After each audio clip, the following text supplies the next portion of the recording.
This is the METS POSTCAST, your instant game reaction for the New York Mets. Part of the Locked On Podcast Network. Your team every day. The Mets bats were able to rally to force things into extras, but that was all they were able to muster up as they fell to the San Francisco Giants for their fourth consecutive loss by a final score of 4-3. Welcome into the Mets postcast here, the Locked On Mets YouTube channel, the Locked On Mets podcast feed. Your postcast host, Chris Schubert, here with you after each and every Mets game throughout the course of the season. And it is a very familiar story for all of us here tonight on the postcast. The Mets offense, center stage, front and center, the thing that we are all focusing on, because if not for that rally that they were able to put together in the eighth inning, it was a whole lot of nothing from everybody in this lineup. So that's where we'll start tonight. This is what you'll be talking about. Felt like we were going to open up discussing Robbie Ray dominating the New York Mets, the Mets continuing to not get a bunch of hits and scoring just a pair of runs in 3 games. This was trending towards being a shutout by Robbie Ray and the San Francisco Giants. The lifeless, I don't want to say effortless, but just not quality at bats were all over the place in the beginning of this game. Pete Alonso was able to hit a home run to get the Mets on the board. And even then, didn't feel like that was going to spark anything for this club, just because the at-bats were not of quality, just not getting good contact, getting jammed, a lot of ground balls, a lot of first pitch strikes for Robbie Ray, so they were behind in the count early, just not giving quality at-bats and setting themselves up for a chance to do some damage. They did have some hard hit balls. Luis Torrens had some hard hit contact that didn't land for a hit. I mean, the Mets didn't have all terrible at-bats, but mostly it was more of what we'd seen in the Padres series and what we've seen a lot this season. This is a very swingy baseball team. They get hot. When they get hot, they look like you can't get them out. And then they get cold. And in particular, when the top 4 of that lineup get cold, it can be a real struggle. And so it should be the surprise of absolutely nobody that when the Mets are able to put together their rally in the 7th and then more so in the 8th inning, that the players that are at the center of that rally are the Fab Four. So Alonso hits the home run in the 7th. He gets the Mets on the board. And then in the 8th, Nimmo walks, Lindor singles, Soto gets one off of Lucchese's toe that shoots into left field. That makes it 3-2. Then Alonso hits the sacrifice fly. Other than that, nobody else in the Mets offense did anything in this game. The home run by Pete, the sac fly by Pete, 2 of the 3 Mets runs are off of his bat. Soto with the hit after a Lindor walk and a Lindor single and a Nimmo walk. That's it. That was the offense. I mean, do we want to go Starlin Marte 0 for 3, Mauricio 0 for 1, including striking out to end the game. Ventos went 1 for 3, did extend his hitting streak to 10 games. Brett Beatty comes in off the bench. He doesn't get anything in his plate appearance. Jeff McNeil 1 for 3. Luis Torrens 1 for 4. Tyrone Taylor 0 for 3. Mullins got 1 at bat in this game as well. The team left 9 men on base. They went 1 for 7 with runners in scoring position. Just continues to be the central theme for this squad. They are never going to reach the goals that they want to reach, right? David Stearns talked about it's about building a World Series contender every single year. They're never going to reach that goal if they can't hit better with runners in scoring position. They're never going to reach that goal if they can't come through in these important moments. And it needs to be, I know those 4 guys are extremely talented and they are the engine. They're the straw that stirs the drink for this team, but you need more. You need more from the bottom part of the lineup. And, you know, I see Chad in the chat saying the Mets will be an easy out in the playoffs. It's funny because, yeah, if they're going to hit like this, of course, but you could say that about any team. But on the flip side, you know, because we've seen it this season, there's a reason why the Mets have won 62 games so far this year, that when their offense is clicking, they look like a team that can win a championship. And it just depends on what version of this team you get. And unfortunately, they have been so hot and cold, and the swings have been so back and forth.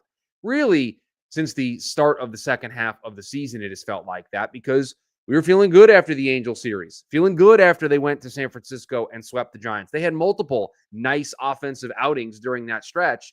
And then you get to that series against the Padres where in the first game, they score a bunch of runs. Vientos hits a grand slam. He's hitting well. The whole team's hitting well. They lose that game. Then the next 2 days, they muster up 1 run. They get 3 runs in this game tonight, but it takes until the 7th or the 8th inning for them to really get started. And again, it's those 4 guys at the top of the lineup. So they just need to find some more consistency. I think it's fair to wonder if that consistency is ever going to come because we're way past the 100 game mark.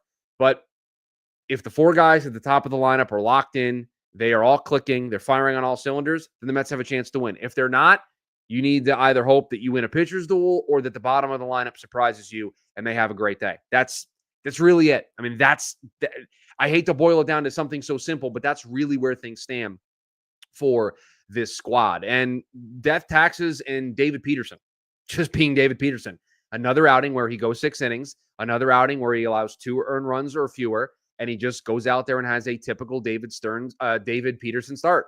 He was just everything that he has been all season long. And after giving up those 2 runs early and seeing the way some of the at-bats were going, and the broadcast mentioned this, he just had to buckle down and continue to throw up zeros and give the Mets a chance.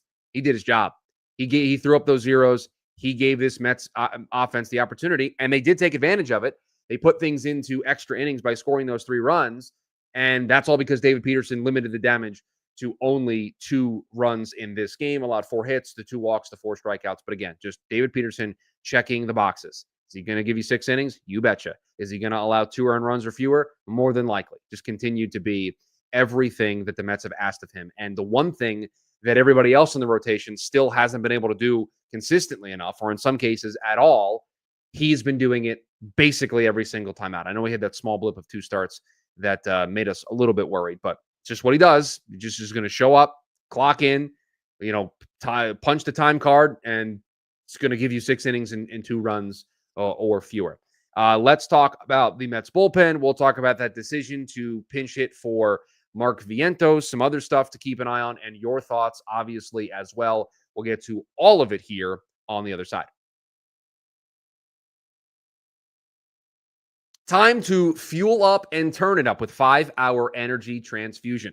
It brings the bold grape, ginger, and lime flavor of your favorite golf drink, minus the alcohol, into a quick, energizing shot. Whether you're sinking birdies or just making memories with friends, this one's a hole-in-one for your energy game.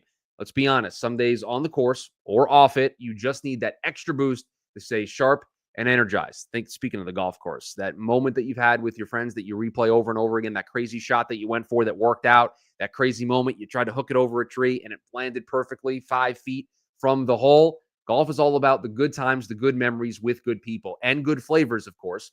The grape ginger lime flavor gives you the best parts of your clubhouse go-to without chasing down the Bev cart. If you go to 5hourenergy.com today, that is the number 5hourenergy.com. You can use the promo code LOCKEDONGolf to receive 20% off your order. This offer is only valid until September 30th on one order and cannot be used with other promotions. This code is not good on subscription offers. Whether you're meeting up with friends or trying to turn 18 holes into 36, get the energizing boost you need to power through. Order transfusion-flavored 5-Hour Energy shots today.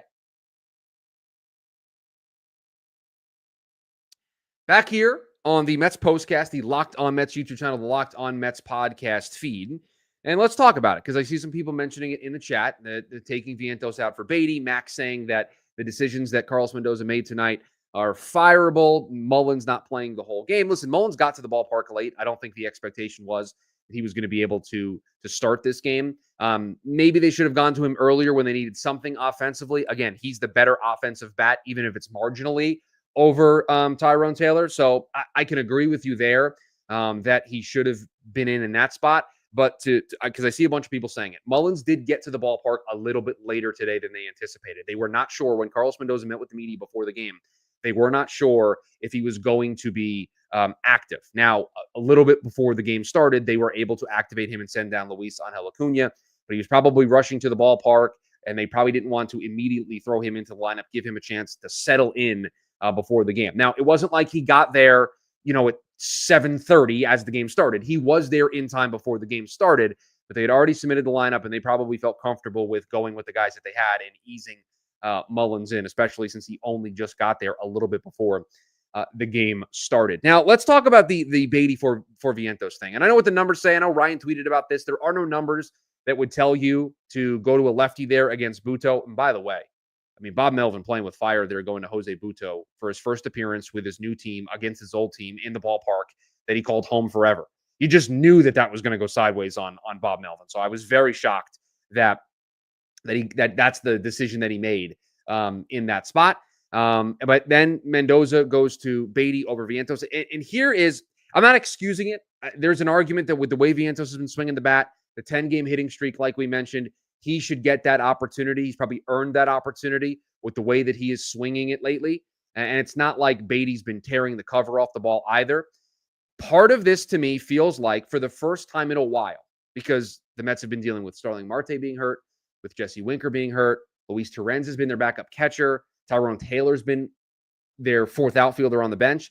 He hasn't really had a full complement of bench pieces. Tonight, let's think about this. You had Mauricio, you had Beatty, you had Mullins, you had Francisco Alvarez.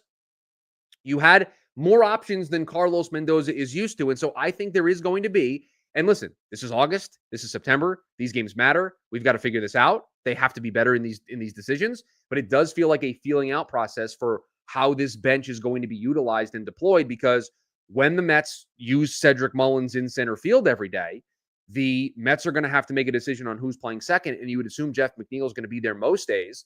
So somebody's going to play third and everybody else is going to be on the bench. So he's going to have a deeper bench than he had maybe a week or two ago in terms of the options that he has. So I think there is a figuring it out period with that. But that did feel like a little bit of a mistake in the moment not to give Vientos the opportunity to swing the bat there. I would have stuck with the guy who, in all honesty, got the Mets' first hit of the game, has been swinging the most consistent bat, 10 straight games, tying a career high for Mark. I would have left him in that spot. And again, Beatty's been great. Beatty's been great at home, but I don't know. I would have stuck with Vientos in that spot. That felt like a little bit of an oversight there by Mendoza. Edwin Diaz, I thought was fine. Look, when you get to extra innings, I think it is your job as a reliever to, if you're going to give it up, only limit the damage to one. You should, as a professional baseball team in the bottom part of the inning, with a runner at second and nobody out, you should be able to hit 2 sac flies and get that run in without getting a base hit. One run should not be insurmountable in extra innings. If Edwin Diaz gives up a run, if Ryan Helsley gives up a run, you should be able to get that back very quickly in extras. It's when you give up 2 that, yeah, you need that hit, you need that double and swap places and set yourself up for the big inning. But with that free runner on second base, giving up 1 run shouldn't be a death sentence. It should not be something that dooms this team. So I'm not putting this on Edwin. Again, it's hard to pitch in that spot with a runner on second base. You'd like the clean inning, of course, but I don't know. I'm not going to put this one on Edwin Diaz. You have Cedric Mullins at second base with nobody out. Get that run and tie the game at least and send things to the 11th. It's pretty simple. Ryan Helsley got to make his Mets debut in this game, and boy, gas, heat, fire, whatever word you want to use for Ryan Helsley. Fastball's 100, topped out at 101, nearly touched 102. I mean, he was just everything that the Mets thought they were getting in this guy. Strikes guys out, throws gas. That slider is filthy. You saw it. He's just with 3 strikeouts, was just great. And the Mets now have some different guys that they can play off of. They have him, Tyler Rogers, who we haven't seen yet, gives a different arm angle, a different pitch mix. So it was really cool to see Ryan Helsley make his debut and look that good in his first outing. And the Hells Bells with AC/DC was pretty cool. The Mets have 2 bona fide all-star closers in the back part of their bullpen. I mean, Ryan Helsley led the National League in saves last year with 49. Edwin Diaz, I know sometimes around these parts, it's easy to pick on Edwin. He's still one of the more dominant closers in the game. And the Mets have those 2 guys. And while it didn't work out tonight, and it was different, it was, a tie game in the moment when Helsley came in, it was really cool to see Helsley pitch an important inning and then the ball get passed to Edwin Diaz. And so you can envision a world where you've got Rogers, Soto, Stanek, Reed Garrett, Brooks Raley handing it over to Helsley and Diaz late in a game, either in September or in the postseason. So just was cool to see that. I wish it came under different circumstances. I wish it came in a win, but it was cool to see all of that tonight. And so hopefully the Mets can get back in the win column. The other stuff to keep an eye on, we mentioned the pinch hit for Beatty for Vientos. Pete hit number 249, just 3 short of Darryl Strawberry. So that moment should fall sooner rather than later. He needs 4 more to get to 253. He's at 23 on the season, so a 30 home run season definitely inbound for Pete, and certainly looks like 253 will come sooner rather than later. And the Mets, they do keep on stealing. Juan Soto picked up another base tonight. That is something that the Mets have turned to quite a bit here while their offense has been sputtering, and it is good to see that that is still something that the Giants haven't figured out, and the Mets are still utilizing it to great success. But yeah, it's a 4-game losing streak in one of the worst possible times that you could have it, right? It's the calendar has flipped to August. The trade deadline's in the rearview mirror. The Phillies won tonight, so you're back behind them in the NL East. The pressure is on. This is where everybody earns the big bucks. This is where everybody shows, hey, this team was built for this moment. Last year was fun. Last year was a good run in August and September, a good run in October. I think we all had fun. There was now more of an expectation going into this season, and this is when that expectation has to come through to fruition. They have to thrive in these moments, and they're just too talented not to. Juan Soto's too talented. Francisco Lindor is too talented.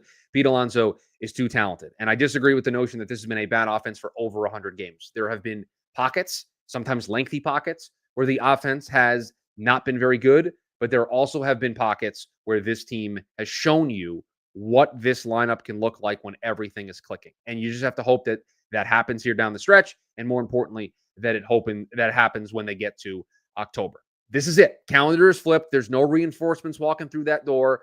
They added Cedric Mullins to the lineup. It is now on this group of offensive players, this group of position players, to figure it out.